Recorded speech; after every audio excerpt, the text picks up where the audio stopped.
Okay, Joe Marler has been reported that he's considering quitting rugby with immediate effect. There's a small article, very small article, on the back of the Daily Rag on Sunday, the Daily Mail for those who hate the paper. That's it. That is the length of the article. But what it does suggest is that he's become disillusioned with the sport.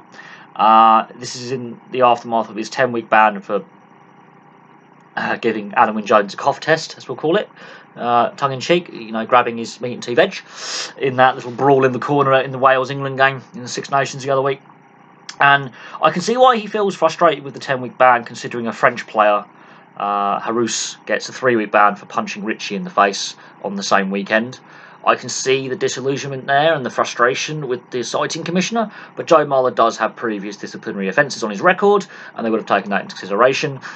But I do think the reaction on social media was over the top and wrong, and I can see why he deleted his Instagram and his Twitter. He is quite funny. Well, I'm not a Joe Marler fan for the fact, A, he plays for Harlequins, which is not the team I support, and B, some of his other antics in the past didn't cover himself in glory. He is a character, and sport without characters is lacking something. But when he's saying he's disillusioned with the sport as a whole, I think that is a telling factor. He's a big name player. He's England's #1 loosehead prop, and that if he does decide to call it quits, that leaves Eddie Jones and the England selectors with a problem.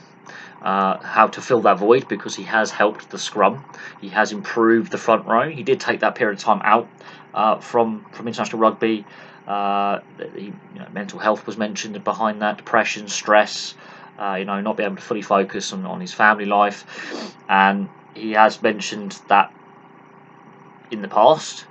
But when a player is coming out and saying, I'm disillusioned with the sport, I don't like the direction the sport's taking, that says to me that the sport itself, rugby union, needs to look at itself and wonder, are we turning these players into PR droids? Are we losing a bit of character from the amateur days? Yes, I think what he's done is wrong with Alun Wyn Jones. He deserves punishment, but 10 weeks, considering that another player on the same weekend punches an opposition player in the face and gets 3 weeks. It shows the inconsistency in the citing commissioner and in the discipline side of things. Yes, Joe Marler, as I say, has had previous disciplinary issues, and that would have counted against him. But 10 weeks for that, there has to be, a bit of common sense. The reaction on social media from both sides, forward against Joe Marler, hasn't helped the situation. I think that's possibly also, made up his mind. But we'll see what happens. He's got a year left on his contract with Harlequins. We'll see what happens if and when rugby resumes this summer, and whether he decides to carry on for next season, whenever that season may start, due to the current situation. And if he decides to call it a day, what does that mean going forward? We are at risk of losing a bit of character from sport. Sport needs a couple of characters every now and then, because it makes it kind of interesting. We are in this modern age with the PR side of things and the media coaching that players and coaches and owners of teams have.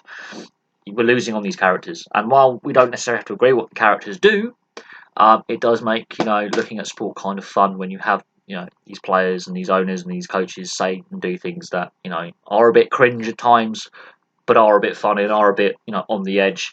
I like a sport with characters in it, and I like sports characters. Even if I don't agree with that character, it's still interesting to look at colourful characters in sport, and I think we are at risk of sport on the professional side of things becoming very, very stale and sort of antiseptic. And if a player like Joe Marler is getting disillusioned with rugby union, that says that his love of the game is gone. But I'm going to leave that there. We'll see what happens. We'll see what he decides to do.